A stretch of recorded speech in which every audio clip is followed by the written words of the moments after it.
চলে আয় চলে আয় ভাই, এই যে মন্দির, এই যে মন্দির, চলে আয়।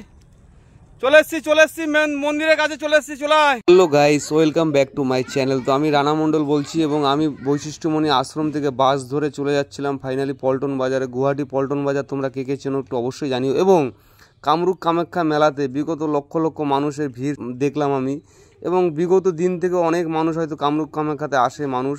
তো সকলকে জানাই যে তোমরা কেউ কি কালো পাহাড় চেনো একটু অবশ্যই জানিও না তোমরা।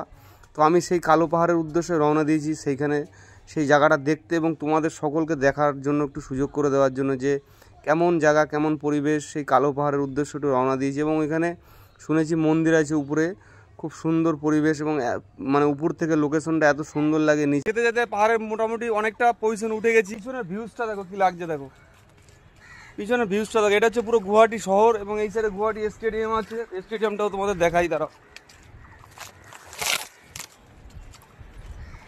সেই লাগছে ভিউজটা, সেই লাগছে। অ্যাকচুয়ালি কী বলো তো, এরকম জায়গা আমি জীবনে আসিনি, এই ফার্স্ট টাইম এসেছি এবং অনুভবটা করছি, ফিলিংসটা দারুণ লাগছে। এবং তোমাদের গুয়াহাটি স্টেডিয়ামটা দেখাচ্ছি, ওই দেখো এখান থেকে দেখা যাচ্ছে গুয়াহাটি স্টেডিয়াম। তো কিরম পজিশনে আছি বুঝতে পারছো, কতটা উপরে আছি। তো এর থেকে উপরে উঠতে হবে। এসেছিলাম কামরূপ কামাখ্যা মায়ের দর্শন করেছি এবং বিভিন্ন জায়গায় ঘুরেছি, সেই ভিডিওগুলো আছে, সব একটা একটা করে তোমাদের দেখাবো, ঠিক আছে। এবং দেখো এখানে বাড়িঘরগুলো দেখো, এই পাহাড়ের উপরে সব এইসব ছোটো ছোটো বাড়িঘরে সবাই বসবাস করে। ফাইনালি আবার ধীরে ধীরে হাঁটা শুরু করলাম, কারণ অনেকটা পথ আমাকে যেতে হবে। তো আস্তে আস্তে করে যাচ্ছি এবং তোমরা ভিডিওটা সকলে দেখো, কেউ স্কিপ করো না, পুরো ভিডিওটা দেখেও আশা করি খুব ভালো লাগবে তোমাদের। এবং এই মানে পাহাড়টাতে উঠতে না অনেকটা কষ্ট হয়েছে, তো সব কষ্টকে উপেক্ষা করে উঠেছি, কারণ শুধুমাত্র তোমাদের দেখানোর জন্য। যারা যারা আমার ফেসবুকে আমার ভিডিও দেখো, যারা যারা আমাকে ভালোবাসো ফেসবুকে সোশ্যাল মিডিয়াতে, শুধুমাত্র তাদের দেখা। চলে আয় চলে আয় ভাই, এই যে মন্দির, এই যে মন্দির, চলে আয়। চলে এসছি মেন মন্দিরের কাছে চলে এসছি, চলে আয়। ভাবিয়ে গেছে পিছনে, মানে আমারও কষ্ট হয়েছে, সবারই কষ্ট হয়েছে। অনেকটা উঁচু, তো প্রচুর উঁচু। দেখো ওই দেখো পাহাড়, নিচে গুয়াহাটি শহর, সেই উপর নিচ থেকে আমরা এই উপরে উঠেছি, বুঝতে পারছো কতটা উপরে উঠতে হয়েছে। ওই যে মন্দির দেখা গেল, ওই যে মন্দির।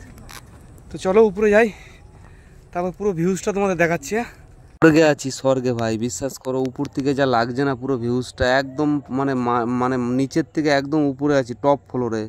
এবং এখানে গণেশ ঠাকুরের মূর্তিটা দেখলাম, একটু নমস্কার দিলাম ভগবানকে। এবং তোমাদের যার যা মনস্কামনা আছে সব কিছু এখানে চাইতে পারো, ঠিক আছে। খুব মানে কি বলবো, তোমাদের পরিবেশটা এত সুন্দর লাগছিল না, দারুণ দারুণ দারুণ দারুণ লাগছিল। তারপরে এখানে দেখতে পেলাম মহাদেবের মন্দির রয়েছে, মহাদেবের কাছে গেলাম এবং মনের যা যত আশা আছে সব চাইলাম। এবং তোমরাও যদি মহাদেবের চরম ভক্ত হও এবং তোমাদের মনে যদি কোনো অহংকার না থাকে, তাহলে অবশ্যই মনের কামনা চাইবে। পরে ফাইনালি ওইখান থেকে বেরিয়ে যেতে হবে আমাদের নিচের উদ্দেশ্যে। তো মানে এই জায়গাটাকে ছেড়ে যেতে ইচ্ছা হচ্ছিল না, এত ভালো লাগছিল পরিবেশটা। তো সকলে ভালো থাকবে, ভিডিওটা ভালো লাগলে একটু শেয়ার করুন।